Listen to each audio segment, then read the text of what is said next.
Hello friends, इस video में हम लोग JEE mains 2024 8 April second shift का एक क्वेश्चन डिस्कस करने वाले हैं सीक्वेंस एंड सीरीज़ का। यहाँ पे देखिए बहुत सारे टर्म्स यूज हो रहे हैं फ्रेंड्स। इंक्रीजिंग जीपी, तो यहाँ पे इसका मतलब अभी आपको समझ में आ जाएगा। पॉजिटिव टर्म्स होने चाहिए तो मालूम ही है ना। और दूसरा, इस तरह के क्वेश्चंस को कैसे डील करते हैं। यहाँ पे क्या गिवन है, पॉजिटिव टर्म्स हैं, sum of second and sixth term, product of third and fifth term. तो ऐसे जो क्वेश्चंस होते हैं बहुत ज़्यादा डिफ़िकल्ट नहीं होते, थोड़ी सी कैलकुलेशन होती है, उसको डील करने का बहुत इजी मेथड होता है, वही हम लोग यहाँ पे डिस्कस करने वाले हैं। तो अभी इंक्रीजिंग जीपी को अपने माइंड में रखिए बस, और पॉजिटिव टर्म्स को माइंड में रखिए। इसकी बेसिस पे इसको हम लोग सॉल्व करते हैं। तो हम लोग ज्योमेट्रिक प्रोग्रेशन को सपोज कर लेते हैं।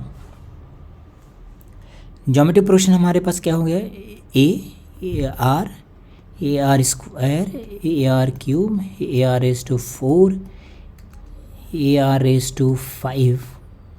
ऐसा हम लोग ने एक जीपी सपोज कर लिया, ठीक है। तो इसमें कह रहा है second term and fifth term का सम, T1 प्लस T5 का सम कितना है, 70/3। तो पहले आपको यही लिखना है फ्रेंड्स।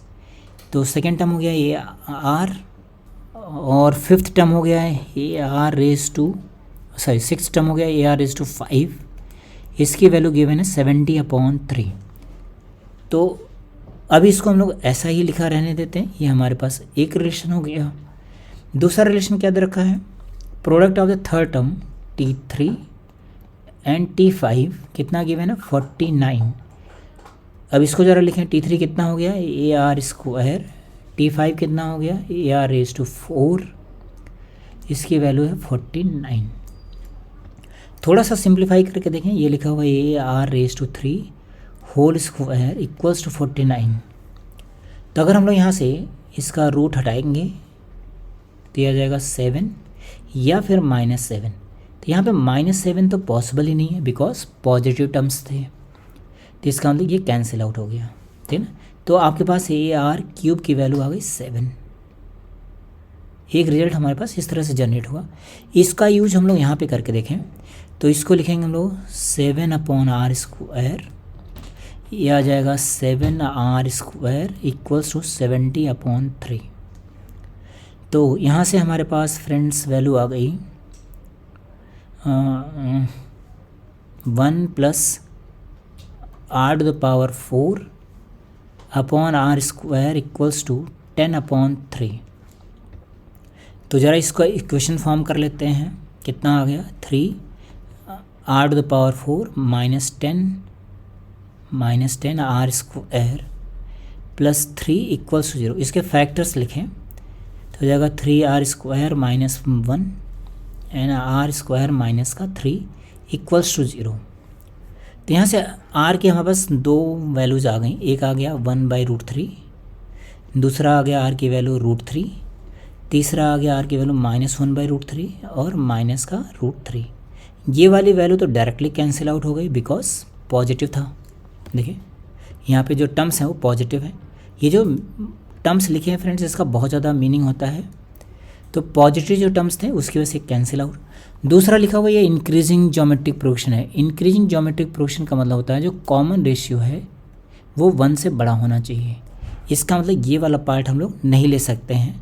तो हमारे पास कॉमन रेशियो कितना आ गया, √3। तो r की वैल्यू आ गई √3, और हम लोग यहाँ से a की वैल्यू फाइंड आउट कर सकते हैं। तो अभी उसको ऐसे ही रहने देते हैं। यहाँ पे जो सम लिखा हुआ है उस पे आ जाते हैं। हमें चाहिए सम of 4th term, 6th term और 8th टर्म। तो इसकी वैल्यू कितनी होगी, A R cube, then A R raise to 5, then A R raise to 7। हम लोग ने यहाँ पे ए आर क्यूब कॉमन कर लिया तो हो जाएगा 1 plus r square plus r⁴। तो ए आर क्यूब की वैल्यू पहले से हमें दे रखी है, तो हमने यहाँ पे रख दिया 7। 1 प्लस r स्क्वायर की वैल्यू कितनी हो गई, 3। यहाँ पे आ जाएगा 9। तो आ जाएगा 7 × 13, इट मीन्स 91। यही हमारे पास आंसर हो गया फ्रेंड्स। तो आपने देखा ना कितना हम लोगों ने यहाँ पे बिल्कुल एक फ्लो में कैलकुलेशन कर रखा है। ऐसे ही कैलकुलेशन की रिक्वायरमेंट होती है हमें एग्ज़ाम में। आई होप आपको ये वीडियो समझ में आया होगा और कैलकुलेशन भी आपको बहुत अच्छा लगा होगा फ्रेंड्स। आप चैनल को फ्रेंड्स जो है सब्सक्राइब कीजिए, वीडियोस को लाइक कीजिए, मेंबरशिप ज्वाइन कीजिए, सो दैट मैं आपको और भी ज़्यादा फैसिलिटीज़ प्रोवाइड कर सकूं फ्रेंड्स। Okay, thank you.